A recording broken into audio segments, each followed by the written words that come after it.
Hello everyone, welcome back to the channel. GST portal पे e way bill से related एक important advisory आई है और ये एडवाइजरी है 9th जून और 17th जून को एडवाइजरी जो इशू की गई थी उसके रिगार्डिंग है। तो 20th ऑफ मई को जो ये एडवाइजरी आई थी इसमें बोला गया था कि ई वे बिल पोर्टल पे जब आप कोई भी ई वे बिल जनरेट करने जाते हो तो उसमें बिल टू और शिप टू का जो सेक्शन है उसमें एक इम्पॉर्टेंट आपको चेंजेस करना था, जिसमें कि ये बोला गया था कि जो शिप टू वाला पोर्शन है यानी कि जो रेसिपिएंट है उसका जीएसटी नंबर आपको इंटर करना मैंडेटरी है।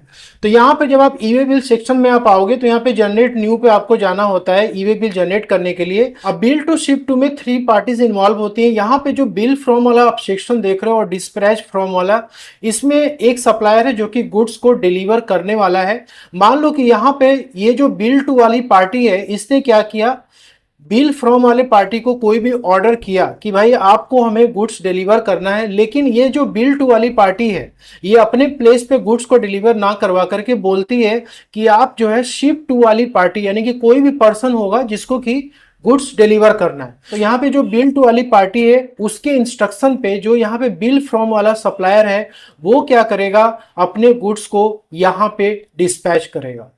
तो पहले ये रूल था कि यहाँ पर शिप टू वाले केस में आपको यहाँ पे सिर्फ एड्रेस डाल देना होता था, प्लेस डाल देना होता था, पिन कोड आपको डालना होता था। लेकिन जो 20th मई की जो एडवाइजरी आई थी उसमें ये बोला गया था कि यहाँ पर अब जो शिप टू में जो पार्टी है जिसको कि गुड्स डिलीवर करना है उसका यहाँ पे रजिस्ट्रेशन नंबर यानी जीएसटी नंबर भी इंटर करना होगा। इसके बाद यदि मान लो वो अनरजिस्टर्ड है तो आपको यूआरपी मेंशन करना होगा। तो 20th मई का एडवाइजरी जब आप स्टडी करोगे तो इसमें मैंडेटरी कैप्चर कर दिया गया था बिल टू शिप टू वाले में, शिप टू में जीएसटी नंबर इंटर करना, और यदि ये नहीं है तो यूआरपी नंबर भी आप इंटर कर सकते थे। और सेकेंड जो चेंजेस था ई वे बिल की क्लोजर फैसिलिटी। तो ई वे बिल पोर्टल पे जब आप आते हो तो ई वे बिल पे यहाँ पे क्लिक करना होता है। ये जो ई वे बिल फॉर गोल्ड आप देख रहे हो इसके नीचे तो इसमें बोला गया था कि ई वे बिल क्लोज का भी एक सेक्शन हम जल्द ही ई वे बिल पोर्टल पे इंट्रोड्यूस करेंगे और आप अपने ई वे बिल को क्लोज कर सकते हो। तो ई वे बिल क्लोजर फैसिलिटी में ये कहा गया था कि आप जब भी गुड्स को डिलीवर कर देते हो यानी कि फाइनल डिलीवरी कंप्लीट हो जाती है और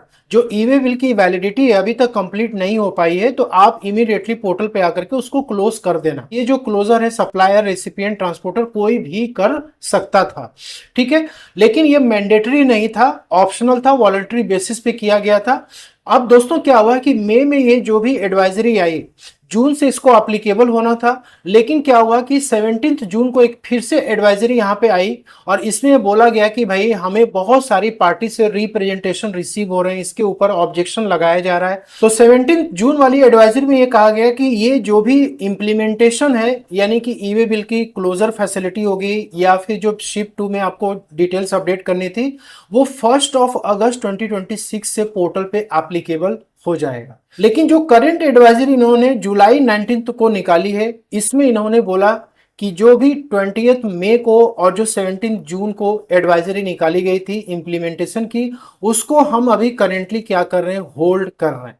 अभी जो करंट एडवाइजरी आई है इसमें दोनों ही प्रीवियस एडवाइजरी को होल्ड पे रखा गया है। तो यहाँ पे जो शिप टू वाला सेक्शन है अब इसमें आपको सिंपली जैसे पहले आप एड्रेस डालते थे, प्लेस और पिन कोड इंटर करते थे, इसके बेसिस पे आप डिलीवरी कर देते थे, यहाँ पर अब आपको जीएसटी नंबर या यूआरपी इंटर करने की जरूरत नहीं है। उसी तरीके से यहाँ पर जो ई वे बिल की क्लोजर फैसिलिटी इन्होंने बोला कि हम लाएंगे, इसको भी करंटली होल्ड पे रखा गया। यदि ऐसा होता तो यहाँ पे ई वे बिल क्लोज का आपको ऑप्शन दिख जाता। तो ये 2 मेजर अपडेट ई वे बिल से रिलेटेड बहुत ही इंपॉर्टेंट है। आपको अपना काम पहले जैसे ही अब करना है। अब ये जो भी है अभी होल्ड किया गया है, जब तक ये फर्दर नोटिस नहीं देते हैं तब तक आपको अपना काम पहले की तरह ही कंटिन्यू करना है। होप कि आपको वीडियो पसंद अच्छी लगे तो लाइक से जरूर करें। Thank you so much for watching.